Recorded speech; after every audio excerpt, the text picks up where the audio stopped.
Welcome back to the channel. कैसे हैं आप सभी लोग और कैसा है आपका जोश मीटर? कमेंट सेक्शन में जरूर बताइएगा। अगर आप ये वीडियो पहली बार देख रहे हैं तो welcome to the Yodha series, जहां क्लास 10 स्टूडेंट्स के लिए हर एक चैप्टर, चाहे साइंस का हो चाहे मैथ्स का हो, हम चैप्टर वाइज PYQ लेकर आ रहे हैं। अगर आपका सिलेबस कंप्लीट हो चुका है तो ये आपके लिए टेस्ट सीरीज वर्क करेगी, एंड अगर आपका सिलेबस कंप्लीट नहीं हुआ है तो भी डरने की कोई बात नहीं है।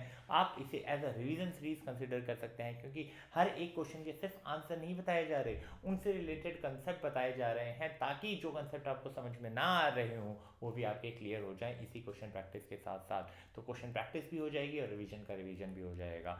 एंड अगर आपको ये PDF चाहिए तो ज्वाइन करना पड़ेगा आपको टेलीग्राम चैनल, लिंक आपको डिस्क्रिप्शन से मिल जाएगा। और आपको किसी भी टॉपिक पर अगर कोई भी वीडियो चाहिए तो आप कमेंट सेक्शन में मुझे बता सकते हैं। किसी भी एरिया में आपको हेल्प चाहिए तो I am there to help you. अगर आपको ये वीडियो पसंद आ रही है तो यार वीडियो को लाइक कर दीजिएगा, चैनल को सब्सक्राइब कर दीजिएगा। आज हम बात करने वाले हैं बायोलॉजी का second chapter, that is control and coordination. तो स्टार्ट करते हैं साइंस NCERT का ये चैप्टर, योदा सीरीज PYQs। ठीक है, चलिए पहला क्वेश्चन क्या है। In a nerve cell the site where the electrical impulse is converted into the chemical signal is known as A axon, B dendrites, C neuromuscular junction और it is D cell body. CBSE 2024 में ये question पूछा गया है। इससे पहले answer करने से पहले आपको समझना पड़ेगा कि न्यूरॉन का स्ट्रक्चर कैसे होता है। स्टार्टिंग डेंड्राइट से होती है, देन सेल बॉडी होता है, एंड देन एक्सॉन होता है, लास्ट में नर्व एंडिंग होता है। ठीक है, अब हमसे क्या पूछा गया है कि कहाँ पर इलेक्ट्रिकल इम्पल्स जो है केमिकल सिग्नल में कन्वर्ट होते हैं। तो यार एक चीज़ है कि डेंड्राइट तो स्टार्टिंग वाला पार्ट है, सेल बॉडी मिडल पार्ट है, और यहाँ पे एक्सॉन जो इलेक्ट्रिकल इम्पल्स पास होता है। अब नर्व एंडिंग के पास क्या होता है कि दूसरा न्यूरॉन वहां पर रहता है, बट उन दोनों के बीच में कांटेक्ट नहीं रहता है, और उस रीजन में क्या होता है, वो इलेक्ट्रिकल सिग्नल जो है केमिकल सिग्नल में कन्वर्ट होता है। तो वो जो स्पेस है उसे आप क्या कहते हैं, न्यूरोमस्कुलर जंक्शन। क्या ये चीज क्लियर है? तो यहां पर करेक्ट आंसर क्या हो जाएगा, ऑप्शन C। क्या ये चीज क्लियर है? ऑप्शन C आपका करेक्ट आंसर हो जाएगा। नेक्स्ट क्वेश्चन की तरफ बढ़ते हैं। Select out of the following a gland which does not occur as a pair in human body. A pituitary, B ovary, C testes और D adrenal। अब आपको ये देखना है कि जो ओवरी और टेस्टीज हैं, ये तो मेल में ओवरी होता नहीं है, फीमेल में टेस्टीज होती नहीं है। मेल में टेस्टीज पाई जाएंगी, 2 होते हैं, फीमेल में ओवरी पाई जाएंगी, 2 होते हैं, यानी कि ये दोनों जो है ये पेयर में पाए जाएंगे, यानी कि ये तो ऑप्शंस में होंगे ही नहीं। बचे pituitary and adrenal. Adrenal gland जो होते हैं वो 2 होते हैं, वो भी पेयर में पाए जाते हैं। इसका मतलब आपका करेक्ट आंसर क्या हो गया, पिट्यूटरी। ये वो ग्लैंड है जो कि पेयर में पाए नहीं जाते ह्यूमन बॉडी में। क्या ये चीज क्लियर है? चलिए थर्ड क्वेश्चन की तरफ बढ़ते हैं। Select from the following a plant hormone which promote cell division. A gibberellin, B auxin, C abscisic acid और इट इज डी साइटोकिनिन। यहाँ पर अगर आप रोल्स देखेंगे कि ऑक्सिन जो है वो ग्रोथ हार्मोन होता है, एब्सिसिक एसिड जो होता है ग्रोथ इनिबिटर होता है, और साइटोकिनिन जो होता है वो सेल डिवीजन को प्रमोट करता है, यानी कि आपका करेक्ट आंसर क्या हो जाएगा, ऑप्शन डी। क्या ये चीज क्लियर है? चलिए नेक्स्ट बात करते हैं। A plant growth inhibitor hormone which causes wilting of leave is called.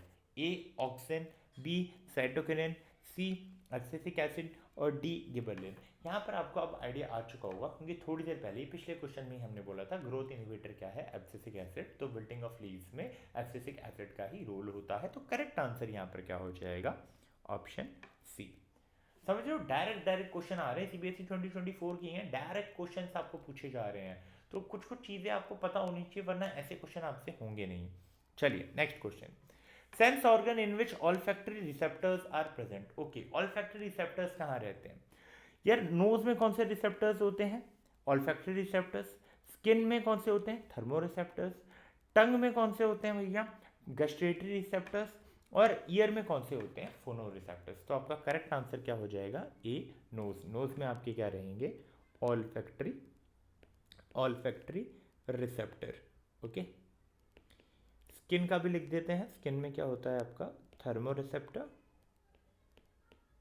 Okay, टंग में आपका क्या हो गया, गस्ट्रेटरी रिसेप्टर, गस्ट्रेटरी रिसेप्टर। ईयर में आपके क्या हो गए, फोनो रिसेप्टर। क्या ये चीज क्लियर है? चलिए आगे बात करते हैं। The correct sequence of event when someone's hand touches a hot object unconsciously, मतलब अगर मैंने हॉट ऑब्जेक्ट को टच कर लिया है तो क्या सीक्वेंस ऑफ इवेंट वहां पर टेक प्लेस कर रहे होंगे। Option A, receptors in skins, then motor neuron, followed by relay neuron, followed by sensory neuron, followed by effectory muscles in arm. Option B, receptor in skin, relay neuron to sensory neuron to motor neuron to effector muscles in arm. Or the third option is receptor in skins to sensory neurons to relay neurons to motor neurons to effector muscle in arm.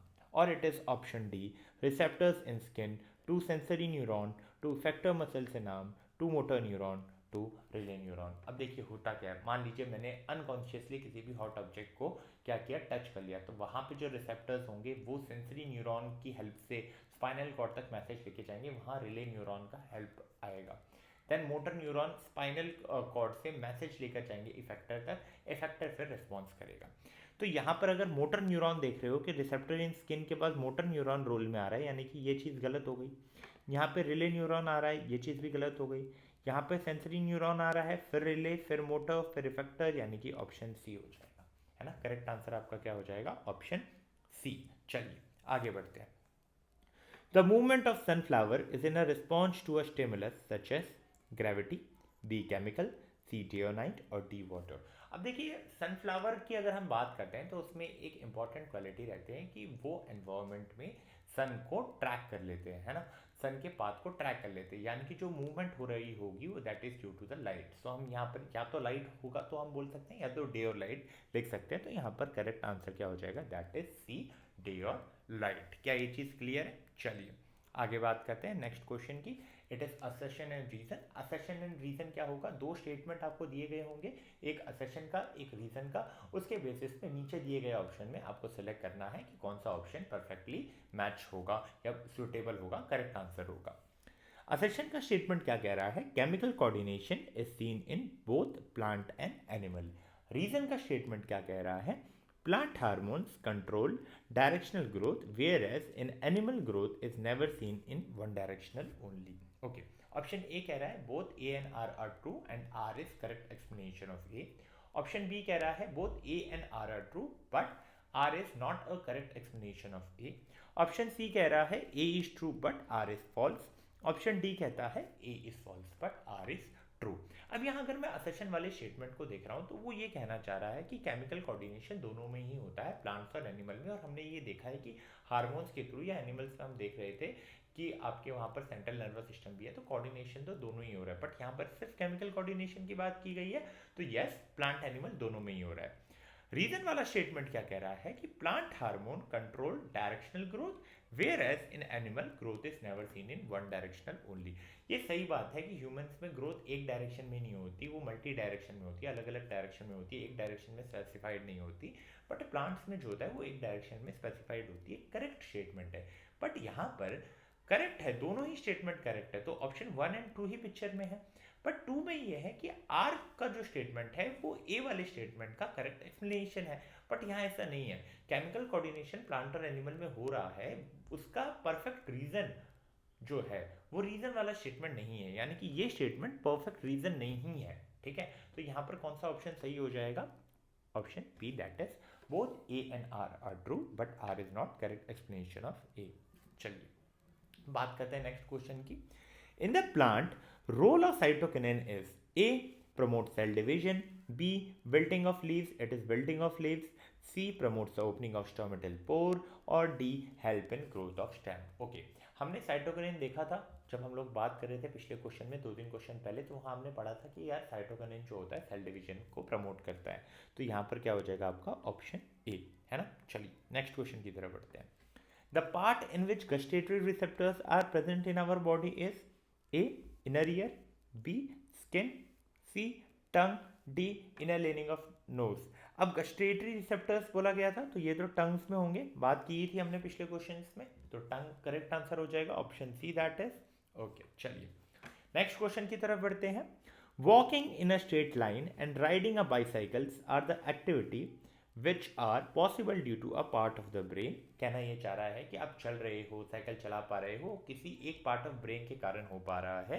Choose the correct location, उसका correct location choose करना है and उसका नाम बताना है, जो table यहाँ पर दिया गया है।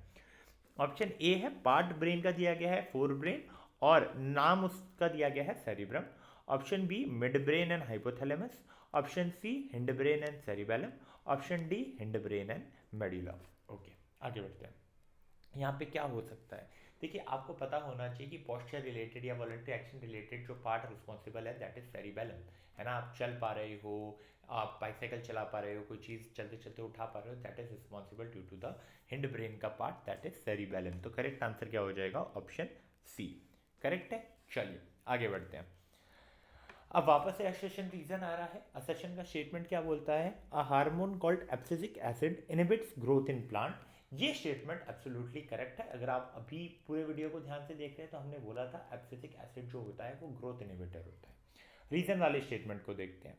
The role of auxin is opposite to that of abscisic acid in plant. चलिए, एब्सिसिक एसिड को हमने क्या बोला था, ग्रोथ इनहिबिटर, और ऑक्सिन क्या है, ग्रोथ हार्मोन। यानी कि दोनों कहीं ना कहीं एक दूसरे के अपोजिट हैं। यानी कि असर्शन का जो स्टेटमेंट है वो भी सही है, रीजन का जो स्टेटमेंट है वो भी सही है। फर्स्ट स्टेटमेंट भी करेक्ट है, सेकंड भी करेक्ट है। बट यहाँ पर फर्स्ट स्टेटमेंट जो कहा गया है कि एब्सिसिक एसिड ग्रोथ इनहिबिटर है, उसका रीजन नहीं है सेकंड स्टेटमेंट, तो आपका ऑप्शन ए नहीं होगा वहां पर। फिर करेक्ट आंसर आपका ऑप्शन बी हो जाएगा, है ना। ऑप्शन बी जो होगा आपका करेक्ट आंसर हो जाएगा।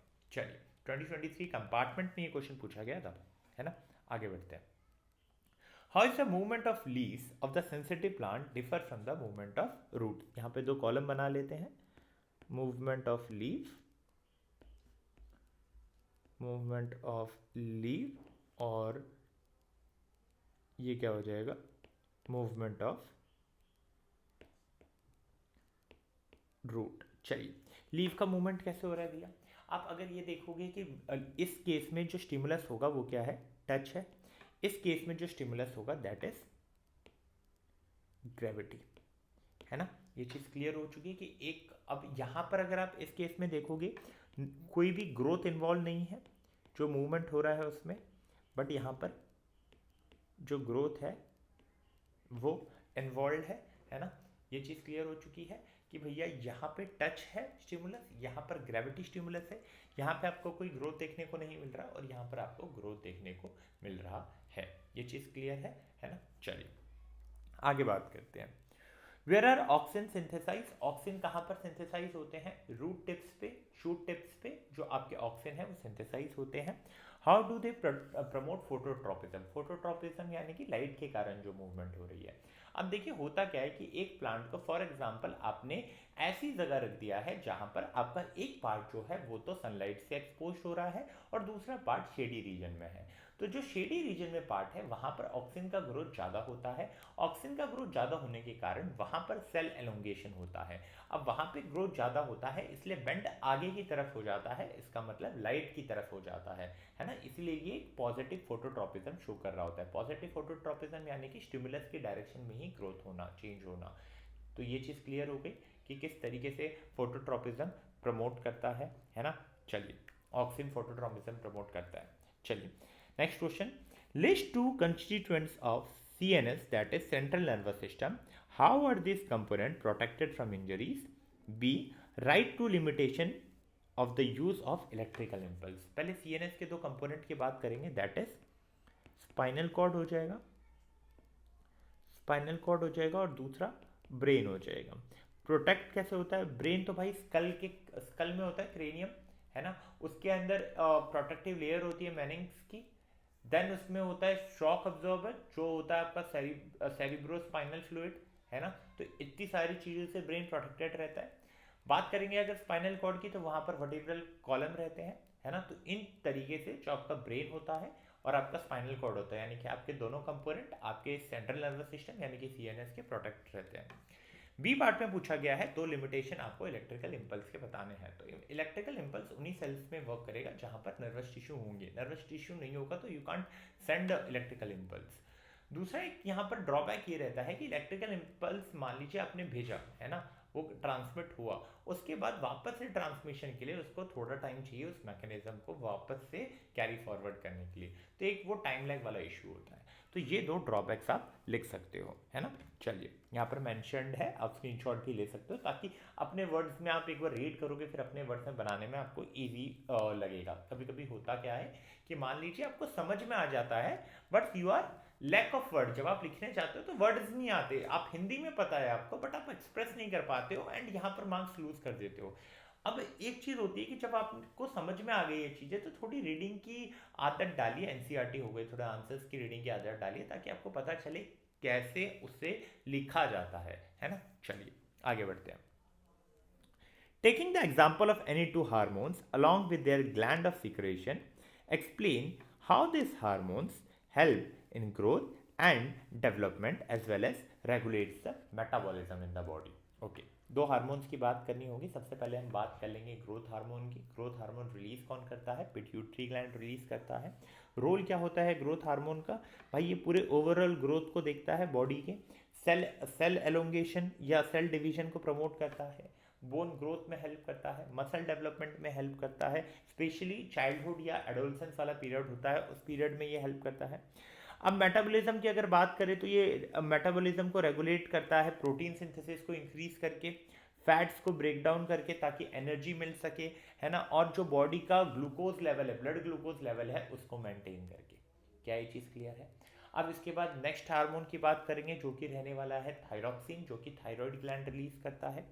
अब इसका यूज़ कहाँ पर आता है? पहले नॉर्मल ब्रेन डेवलपमेंट में, चाहे बच्चा हो, और फिर किसको सपोर्ट करता है? ये ग्रोथ को सपोर्ट करता है। कैसे? प्रोटीन सिंथेसिस को रेगुलेट करके और बोन फॉर्मेशन में हेल्प करके। और ये जो अगर मेटाबॉलिज्म की बात की जाए तो जो बेसल मेटाबॉलिक रेट होता है यानी कि बीएमआर जो होता है उसको कंट्रोल करता है और एफिशिएंटली, है ना, और इन्फ्लुएंस करता है कि कितनी एफिशिएंटली आप एनर्जी को यूज़ कर सकते हो। और किस में हेल्प करता है? ये रेगुलेशन में हेल्प करता है, चाहे आपका कार्बोहाइड्रेट हो, प्रोटीन हो, फैट हो, इन सब के मेटाबॉलिज्म को कौन रेगुलेट कर रहा होता है? थायरॉक्सिन हार्मोन ही रेगुलेट कर रहा होता है। क्लियर है दोनों, थायरॉक्सिन के बारे में भी एंड ग्रोथ हार्मोन के बारे में भी। चलिए आगे बात करते हैं। Question: There is a hormone which regulate carbohydrate, protein and fat metabolism in our body. Name the hormone and the gland which it produces. Why it is important for us to have iodized salt in our diet. Just अभी पढ़ा है इसलिए ये question यहाँ डाला है, CBSE 2024 में पूछा भी गया है। इसके लिए हमें पता है कि आंसर थायरॉक्सिन होने वाला है। कौन सा ग्लैंड रिलीज करता है? थायराइड ग्लैंड रिलीज करता है। और यहाँ पर और क्या पूछा गया है? क्यों हमारे लिए आयोडाइज सॉल्ट इंपॉर्टेंट होता है? बिकॉज वो थायरॉक्सिन के उसमें हेल्प करता है ना। तो ये हो जाएगा इसका आंसर। आपको पता होना चाहिए कि थायरॉक्सिन का रोल क्या होता है, कौन सा ग्लैंड रिलीज करता है, डेफिशिएंसी के कारण कौन सी बीमारी आपको हो सकती है। क्लियर है? चलिए, define reflex action with the help of a flow chart. Show the path of a reflex action such as sneezing. Okay, सबसे पहले समझते हैं रिफ्लेक्स एक्शन क्या है। मान लीजिए कि ये मेरे टेबल पे एक गर्म चाय की प्याली रखी है, एक गर्म चाय की प्याली हो, है ना, तो वो एक गर्म चाय की प्याली रखी है। मैं यार पढ़ाई में मग्न हो रखा हूँ, एकदम पढ़ रहा हूँ, मुझे पता ही नहीं चल रहा और एक्सीडेंटली मैंने उस कप को छू लिया। क्या होगा? एकदम से मैंने क्या किया? हाथ को पीछे ले लिया। यानी कि मैं क्या कर रहा हूँ? मैं एनवायरमेंट जो मेरा चेंज हुआ उस पर रिस्पॉन्ड कर रहा हूँ। कैसे एनवायरमेंट चेंज हुआ? पहले मेरा जो हाथ था नॉर्मल टेम्परेचर पे था, अब एकदम से गर्म लगा, मैंने पीछे खींच लिया। That action in response to the change in environment, that is known as reflex action. अब स्नीजिंग के दौरान होता क्या है? सबसे पहले स्टिमुलस हुआ, है ना, कोई चेंज हुआ एनवायरमेंट में, तो फिर आपके जो रिसेप्टर्स होंगे जो कि नोज में होंगे, ठीक है, वहाँ से सिग्नल जाता है सेंसरी न्यूरॉन की थ्रू। वो सिग्नल कहाँ पहुँचता है? वो सिग्नल पहुँचता है आपका स्पाइनल कॉर्ड में। वहाँ से फिर मोटर न्यूरॉन्स लेकर आते हैं इफेक्टर्स यानी कि मसल्स पे, फिर वो वहाँ से रिस्पॉन्स लेता है। तो कुछ ऐसा आपका क्या होगा?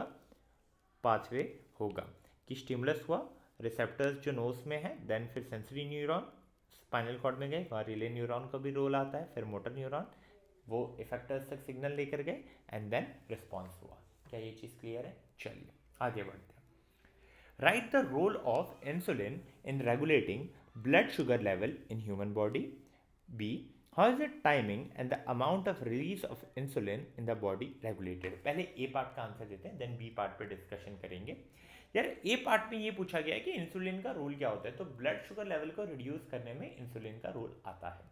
अब किस चीज़ पर डिपेंड करेगा कि कितना इंसुलिन रिलीज हो रहा है। फॉर एग्जांपल एक बॉडी है जिसमें ब्लड शुगर लेवल जो है बहुत हाई है, ठीक है, तो इंसुलिन ज़्यादा अमाउंट में रिलीज हो रहा होगा ताकि आपके जो ब्लड शुगर लेवल है उसे रिड्यूस किया जाए, है ना। अब एक बार वो नॉर्मल रेंज में आ जाता है, देन आपका जो इंसुलिन है वो फिर कम मात्रा में रिलीज होता है।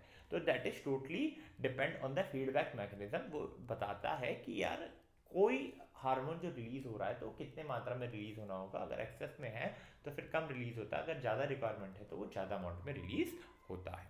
क्लियर है? चलिए, name the hormone release and the gland which secretes in human during scary situation. How does the body responds to enable it to deal with the scary situation? तो यार एड्रेनलिन जो होता है वो हार्मोन होता है जो एड्रेनल ग्लैंड रिलीज करता है स्केरी सिचुएशंस में। अब उस टाइम पे होता क्या है कि हमारी हार्ट बीट भी तेज हो रही होती है, हमारी ब्रीदिंग तेज हो रही होती है, हमारी जो आंखें हैं वो डायलेटेड हो जाती है ताकि ज़्यादा रोशनी जा सके, है ना। और क्या हो रहा होता है कि यार जो ब्लड है वो फिर कौन से एरिया में जा रहा होता है, एसेंशियल्स एरिया में जा रहा होता है, नॉन एसेंशियल एरिया में थोड़ा कम जाता है, एसेंशियल एरिया में ज़्यादा जाता है ना, ब्लड फ्लो डाइवर्ट हो जाता है, आपका जो ब्लड ग्लूकोज लेवल है वो थोड़ा बढ़ जाता है ताकि आपको इंस्टेंट थोड़ी एनर्जी मिल सके, आपकी जो प्यूपिल है वो थोड़ी डायलेट हो जाती है ताकि ज़्यादा रोशनी आ सके, है ना। तो ये सारे चेंजेस आपके किस दौरान हो रहे होते हैं, ये सारे चेंजेस आपके हो रहे होते हैं स्कैरी सिचुएशन पे। कौन सा हार्मोन रिलीज होता है? एड्रेनल। एंड कौन सा ग्लैंड रिस्पॉन्सिबल होता है? एड्रेनलिन हार्मोन होता है, एड्रेनल ग्लैंड रिस्पॉन्सिबल होता है। चलिए नेक्स्ट क्वेश्चन की तरफ बढ़ते हैं। List 3 points of difference between nervous and hormonal mechanism for control and coordination in animal. Okay, अगर मैं नर्वस मैकेनिज्म की बात करता हूँ तो वहाँ पर न्यूरॉन का रोल आता है। अगर मैं हार्मोनल मैकेनिज्म की बात करता हूँ तो वहाँ पर आप न्यूरॉन मतलब नर्वस मैकेनिज्म में न्यूरॉन की मदद से आप ट्रांसफर कर रहे होते हो और हार्मोनल में आप ब्लड के थ्रू ट्रांसपोर्ट कर रहे होते हो, है ना। यहाँ पर इलेक्ट्रिकल सिग्नल होता है और अगर मैं हार्मोनल मैकेनिज्म की बात करूँ तो वहाँ पर केमिकल सिग्नल होता है। ये चीज़ क्लियर हो गई। नर्वस जो नर्वस मैकेनिज्म होता है प्रिटी मच स्लो होता है, सॉरी फास्ट होता है, और जो हार्मोनल मैकेनिज्म होता है वो प्रिटी मच फास्टर होता है। बट जो आपका नर्वस मैकेनिज्म होता है वो शॉर्ट टाइम पीरियड के लिए होता है और हार्मोनल मैकेनिज्म जो होता है वो लॉन्ग टाइम पीरियड के लिए होता है। क्या ये चीज़ क्लियर है? How are auxin related with the bending of plant shoot towards unidirectional light? ये मैं अभी थोड़ी देर पहले आपको क्वेश्चन में बता चुका हूँ कि अगर आपने एक प्लांट को इस तरीके से रखा है कि एक साइड पे सनलाइट मिल रही है और दूसरा साइड शेडी रीजन में है, तो शेडी रीजन वाले में ऑक्सीजन ज़्यादा रहेगा तो वहाँ पे ग्रोथ सेल एलोंगेशन ज़्यादा रहेगी, इसलिए वो लाइट की तरफ बेंड हो जाएगा। क्लियर है? सीबीएसई 2023 में ये क्वेश्चन पूछा गया था। ओके, नेक्स्ट क्वेश्चन की तरफ बढ़ते हैं। Name the disorder which a person is likely to suffer from due to the following. First, over secretion of growth hormone. Second, deficiency of oestrogen in female. Third, less secretion of thyroxine. Okay, also name the gland that secretes each of the hormone mentioned above. Second, how is the timing and amount of hormone release regulated? Explain with example, with an help of example. जैसे मैंने insulin के example से आपको समझाया था, यानी कि इस पार्ट का तो आंसर हो गया है कि यार मान लीजिए कोई हार्मोन कब रिलीज हो रहा है, जैसे कि ब्लड शुगर लेवल बढ़ गए हैं तो इंसुलिन ज़्यादा रिलीज होगा, once it is in control then वो इंसुलिन का जो अमाउंट है वो कम रिलीज होगा, है ना। तो that is totally depend upon the need कि क्या रिक्वायरमेंट है। अब आते हैं ऊपर वाले क्वेश्चन में। Over secretion of growth hormone, उसके कारण क्या डिसऑर्डर होता है? गाइगेंटिज्म होता है, मेनली बच्चों में हो रहा होता है, और एक्रोमेगैली जो कि एडल्ट में होता है। ग्लैंड, कौन सा ग्लैंड रिलीज करता है growth hormone? That is pituitary gland. अगर ओस्ट्रोजन की बात करें उसकी डेफिशिएंसी होती है फीमेल में तो आपके जो प्यूबर्टी होती है वो डिले हो जाती है। और कौन सा ग्लैंड रिलीज कर रहा होता है ओस्ट्रोजन? That is ovaries. दो हार्मोन रिलीज होते हैं फीमेल में, that is oestrogen and progesterone, ठीक है। लेस सिक्रेशन थायरोक्सिन का होता है तो वहाँ पर क्या होता है? हाइपोथायराइडिज्म होता है, और अगर बहुत ज़्यादा ये रहा तो फिर क्या हो जाता है? आपको गोइटर हो जाता है। कौन सा ग्लैंड रिस्पॉन्सिबल है रिलीज करने के लिए? That is thyroid gland. क्या ये चीज़ क्लियर है? चलिए अब नेक्स्ट क्वेश्चन की तरफ बढ़ते हैं। Name the part of brain which is responsible for the following action. A, maintaining posture and balance. B, thinking. C beating of heart and D blood pressure. सोचने में आपका सेरिबेलम वाला पार्ट सोचने में आपका सेरिब्रम वाला पार्ट रिस्पॉन्सिबल होता है, और पोस्चर एंड वॉलेंट्री एक्शन में आपका सेरिबेलम वाला पार्ट रिस्पॉन्सिबल होता है। हार्ट बीट में मेडुला ऑब्लोंगटा एंड ब्लड प्रेशर में भी आपका मेडुला ऑब्लोंगटा जो होता है वो रिस्पॉन्सिबल होता है ना। तो ब्रेन वाले क्वेश्चन आप देख रहे होंगे रेगुलरली रिपीट हो रहे हैं। Then where are oxygen synthesize in a plant, root tip shoot tip मैंने बोल दिया है। Which organ of the plant show positive phototropism, आपका जो शूट है वो पॉजिटिव फोटोट्रॉपिज्म शो कर रहा होगा। नेगेटिव जियोट्रॉपिज्म वो भी शूट शो कर रहा होगा, एंड पॉजिटिव हाइड्रोट्रॉपिज्म वो आपका रूट शो कर रहा होगा। क्लियर है? चलिए okay. List two difference between movements leaves of sensitive plants and movement of a shoot towards light. ये मैं ऑलरेडी आपको अभी पीछे बता चुका हूँ। इसका रीजन आप लिखिए, नहीं आ रहा वीडियो बैक जाके देखिए, है ना। हमने बताया था कि एक में स्टिमुलस टच है, एक में स्टिमुलस क्या है, एक में स्टिमुलस टच है, एक में स्टिमुलस लाइट है या ग्रेविटी है, ठीक है। दोनों मतलब स्टिमुलस अलग अलग हैं, ठीक है। ये डिफरेंस जो है बोल सकते हो किसमें बोला गया है, movements of a leave of a sensitive plant and the movement of shoot towards light. तो एक में स्टिमुलस लाइट हो जाएगा, एक में स्टिमुलस टच हो जाएगा। क्या ये चीज़ क्लियर है? एक में आपको ग्रोथ देखने को मिलेगी, एक में आपको ग्रोथ देखने को नहीं मिलेगी।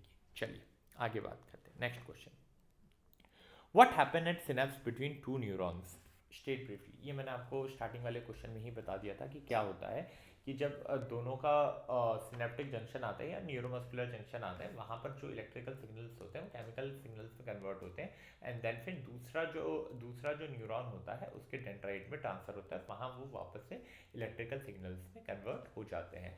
बेसिकली पाथ क्या होता है, डेंड्राइट से cell body, axon, nerve ending से फिर वो केमिकल सिग्नल्स में कन्वर्ट होगा, एंड देन उसके बाद फिर क्या होगा, वापस से वो केमिकल सिग्नल इलेक्ट्रिकल सिग्नल में कन्वर्ट हो जाएगा एज सुन एज वो दूसरे न्यूरॉन में एंटर कर रहे हैं।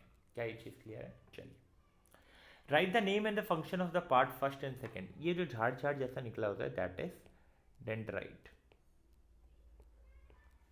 एंड इस पार्ट को क्या बोलते हैं, टेल पार्ट को एक्सॉन। क्या ये चीज़ क्लियर है? चलिए, डेंड्राइट का क्या रोल क्या होता है, डेंड्राइट एंड एक्सॉन का रोल क्या होता है यार? डेंड्राइट का रोल होता है कि यहाँ से सिग्नल्स को पास करना, एक्सॉन का होता है उसी सिग्नल को कैरी फॉरवर्ड करना आगे की तरफ। क्या चीज़ क्लियर है? चलिए, list two body function that will affect if cerebellum get damage. Cerebellum damage हो जाता है तो फिर आप स्ट्रेट लाइन में चल नहीं पाओगे, है ना। आप कोई सामान ऐसे चलते चलते उठा नहीं पाओगे, यानी कि वॉलेंट्री एक्शन में आपको थोड़ी दिक्कत आ रही होगी अब अगर आपका सेरिबेलम जो है वो डैमेज हो जाता है। CBSE 2016 में पूछा गया था, है ना। चलिए, name two tissues that provide control and coordination in multi cellular animals. Okay, वो दो टिश्यूज कौन से हैं? नर्वस टिश्यू एंड एक नर्वस टिश्यू हो जाएगा और दूसरा क्या हो जाएगा आपका, endocrine tissue.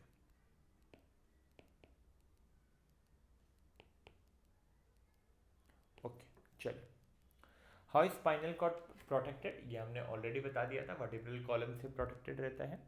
Distinguish between hormonal coordination in plants and animals. Okay, plants and animals के हार्मोनल कोऑर्डिनेशन को आपको वो करना है, डिफ्रेंशिएट करना है। पहला कि अगर मैं बात करता हूँ प्लांट्स में तो वो डिफ्यूजन के थ्रू होता है, और ह्यूमंस में बात करूँ तो फिर वो ब्लड के थ्रू ट्रांसपोर्ट होता है। अगर प्लांट्स की बात करूँ तो वहाँ कोई स्पेशलाइज ग्लैंड नहीं होता, ह्यूमन की बात करते हैं तो स्पेशलाइज ग्लैंड होता है, एंडोक्राइन ग्लैंड, जो कि हार्मोन को रिलीज करते हैं। Which part of the brain is responsible for intelligence, riding bicycle, vomiting, controlling hunger. Okay, and how is brain and spinal cord protected against mechanical injury. ये already बता दिया गया है ना। ट्राई कीजिए, नहीं आ रहा कमेंट सेक्शन में पूछिए, वीडियो को फिर थोड़ा सा बैक ले जाके देख सकते हैं। यहाँ पर हम बात करेंगे कि कौन सा पार्ट ब्रेन का रिस्पॉन्सिबल है इंटेलिजेंस के लिए, दैट इज सेरिब्रम, है ना। और अगर मैं बाइसाइकिल राइड कर रहा हूँ, यानी कि ऐसी चीज़ों पर बात कर रहा हूँ जहाँ पे वॉलेंट्री एक्शन हो रहे हैं, दैट इज सेरिबेलम, है ना। और अगर आप वॉमिटिंग की बात करते हो तो वहाँ पर मेडुला ऑब्लोंगटा, और हंगर को कंट्रोल करने की बात आई तो वहाँ पर हाइपोथैलेमस। तो ये पार्ट्स के रोल होते हैं। चीज़ क्लियर है? चलिए, how do feedback mechanism regulate this hormone secretion, बता दिया है, 2 बार बता दिया है। ट्राई करो, इसको नहीं आ रहा है वीडियो बैक जाके देखो, 2 बार बताया है इंसुलिन का एग्जांपल लेके, है ना, हिंट भी दे दिए इस बार। Next, what are tropic movements? Movements जो होती हैं किसी एक स्पेसिफिक डायरेक्शन में, दैट इज ट्रॉपिक मूवमेंट, है ना। Give an example of a plant hormone which inhibits growth abscisic acid करेगा, और सेल डिवीजन के लिए साइटोकिनिन का आंसर आ जाएगा। Explain directional movement of tendril in response to touch, name the hormone responsible for this movement. Okay, यहाँ पर growth hormone responsible होता क्या है कि जैसे उसको कोई सपोर्ट मिलता है तो वो ग्रो करने लगता है, बट कौन सा पार्ट ग्रो करने लगता है? जो कि सपोर्ट से दूर हो, है ना। वो अनइवन ग्रोथ के कारण क्या हो जाता है? वो कॉइलिंग हो जाती है। क्या ये चीज क्लियर है? चलिए, name the part of brain which control voluntary action, that is voluntary action cerebrum. Involuntary action के लिए आपका आ जाएगा मेडुला ऑब्लोंगटा, है ना। बट अगर मान लीजिए ये वाले जो एक्शन है चलने वलने वाले, दैट इज सेरिबेलम। ओके, चलिए, name the component of this. Okay, आपको पीएनएस के बारे में बताना है। नेम द कंपोनेंट, उसके कंपोनेंट बताने हैं। तो पीएनएस क्या होता है? पीएनएस बेसिकली कम्युनिकेशन में हेल्प करता है कि सीएनएस से कोई सिग्नल बॉडी में जाना है तो वो उसमें पीएनएल हेल्प करेगा। वहाँ पे उसके दो कंपोनेंट होंगे, क्रेनियल नर्व होगा, है ना। एक आपका क्या हो जाएगा? एक आपका क्रेनियल नर्व हो जाएगा, और दूसरा आपका कौन सा नर्व हो जाता है? एक क्रेनियल नर्व होता है और दूसरा एक नर्व होता है उसमें, ठीक है। तो दो नर्व्स होते हैं किसमें? दो नर्व्स होंगे आपके सीएनएस में। एक आपका क्रेनियल नर्व्स होता है और एक शायद तक विस्ट्रल नर्व्स होता है, ठीक है। I am just forgetting the name. एक क्रेनियल नर्व्स होता है उसमें, ठीक है।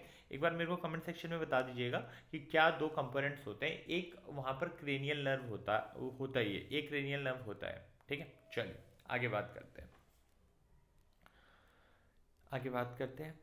Define a reflex arc. Arc क्या होता है? जो पाथवे हमने लिया रिफ्लेक्स एक्शन के दौरान, that is reflex arc. Why have reflex arc evolve in animals? Because यार मान लीजिए अगर ये पाथवे ना होता तो अब मेरा हाथ मैंने रखा तो इंस्टेंट जो एक्शन हो रहा है वो नहीं हो पाता। फिर मैं रखूंगा, मेरे को गर्म लगेगा, मैं सोचा अच्छा उठाऊं उठाऊं उठाऊं, वैसा होता। क्योंकि भाई डेंजरस है हमारे साथ भी, है ना। जहाँ पर इंस्टेंट रिप्लाई की ज़रूरत है वहाँ पर हमें देनी है। क्लियर है? चलिए, trace the sequence of event which occur when you suddenly touch a hot object. Simple है, मैंने टच किया, सेंसरी न्यूरॉन्स लेकर गए स्पाइनल कॉर्ड, वहाँ पे रिले न्यूरॉन का काम हुआ, वहाँ से मैसेज कौन लेकर आया? मोटर न्यूरॉन लेकर आया इफेक्टर पे, और वहाँ एक्शन हो गया। Name the part of nervous system which help in communication between the CNS and other part of the body. What are the two component of this system? चलिए, क्या पूछा गया है? Name the part of the nervous system, okay, which help in communication between the central nervous system. Okay, name the part of nervous system, okay, which help in, name the part of the nervous system which help in communication between the, okay okay, तो ये क्या हो जाएगा भैया? यहाँ पर अभी हमने पढ़ा था, यहाँ पे आपको क्या पढ़ा था? ठीक है, सेम यहाँ पर है कि कौन सा पार्ट है भाई नर्वस सिस्टम का जो हेल्प करता है सेंट्रल नर्वस सिस्टम और other part, that is PNS. दो पार्ट है भाई इसके, है ना। दो पार्ट हो जाएंगे, एक क्रेनियल नर्व हो जाएगी और एक शायद विस्ट्रल नर्व हो जाएगी। If I am wrong please make it right, मेरे को कमेंट सेक्शन में बता के, है ना। आई गेस क्रेनियल विस्ट्रल होगी या तो क्रेनियल और स्पाइनल होगी, है ना। चलिए, leaves of chumui plant began to fold up and droop in response to stimulus. Name the stimulus and write the cause for such a rapid movement. Stimulus क्या हो जाएगा? टच। कॉज क्या है? शेप चेंज कर रहे हैं leaves, कैसे? Water का कंटेंट अल्टरेट करके, ठीक है। चलिए, is there any growth involve in the movement? Answer is big no. Define geotropism in plant, यानी कि movement of plant in response to gravity.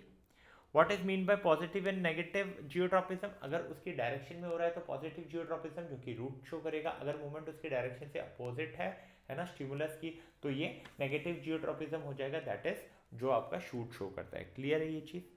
Clear है? चलिए, अब बात करते हैं इसकी। ये आपने टच किया, रिफ्लेक्स एक्शन का डायग्राम है। जब मैं टच करूँगा तो यहाँ से जो गया that is sensory neuron, that is your x, और यहाँ से जो वापस आया दैट इज मोटर न्यूरॉन, जो आपका मैसेज लेकर आ रहा है स्पाइनल कॉर्ड से कहाँ पर? इफेक्टर तक। क्लियर है? चलिए, name the part of the nervous system which are involve in the following activity. First, maintaining body posture, second salivation, third hunger, and fourth answering a question. तो cerebellum रहेगा hind brain का part जो कि posture को maintain कर रहा होगा। Medulla salivation में हेल्प करेगा, ये भी हिंड ब्रेन का पार्ट है। हंगर के लिए आपका फोर ब्रेन रिस्पॉन्सिबल होगा, है ना, जो आपका हाइपोथैलेमस है ना। और आंसरिंग अगर क्वेश्चन करना है तो वहाँ पर सेरेब्रम यानी कि फोर ब्रेन जो होता है वो रिस्पॉन्सिबल होता है। चलिए आगे बात करते हैं। दो ग्लैंड्स हैं ए एंड बी जो पेयर्स में है, ठीक है, are present in endocrine system of human. The pair of gland A is found only in female. अच्छा, फीमेल में ही पाया जाता है, मेल में नहीं पाया जाता है। ओवरीज दो होती हैं, ठीक है, तो ये तो समझ में आ गया। ए ओवरीज है। अब बी मेल में होता है तो बी टेस्टीज हो गया। ए सी और डी को सीक्रेट कर रहे हैं यानी कि सी प्रोजेस्ट्रॉन और ई ओस्ट्रोजन हो गया, है ना। सी आप प्रोजेस्ट्रॉन कह सकते हो, डी को ओस्ट्रोजन कह सकते हो। B make only one hormone, E क्या हो गया आपका टेस्टोस्टेरोन हो गया। ए ने एफ को बनाया यानी कि ओवा, है ना, और बी ने सी को बनाया यानी कि स्पर्म। क्या ये चीज़ क्लियर है? सभी के आंसर आपको यहाँ पर मिल जाते हैं। चलिए यहाँ पर हमारा जो पूरा सेशन है वो समाप्त होता है। ऑलमोस्ट 30 से ज़्यादा क्वेश्चन हम प्रैक्टिस कर चुके हैं। आपको आइडिया भी आ चुका होगा कौन सा पार्ट इंपॉर्टेंट है, कौन सा पार्ट इंपॉर्टेंट नहीं है। जैसे कि अगर आप ऑब्जर्व करोगे प्लांट्स में जो हार्मोन्स वाला पार्ट है वो थोड़ा ज़्यादा इंपॉर्टेंट है, ह्यूमन्स में हार्मोन वाला पार्ट इंपॉर्टेंट है, ब्रेन काफ़ी ज़्यादा इंपॉर्टेंट है, CNS PNS भी थोड़ा बहुत इंपॉर्टेंस रखता है। तो अगर आपको ऐसी ही वीडियोस देखनी है, ऐसा ही अच्छा बढ़िया कंटेंट देखना है, तो उसके लिए तो वीडियो को लाइक करना पड़ेगा। वीडियो को लाइक का टारगेट रहेगा 30 लाइक्स का। उम्मीद करता हूँ आपको वीडियो पसंद आ रही होगी। वीडियो पसंद आ रही है तो नेक्स्ट वीडियो में मिलेंगे जो कि रहने वाली है आपकी हेरिडिटी की। चलिए तब तक के लिए keep learning, keep growing, Tata.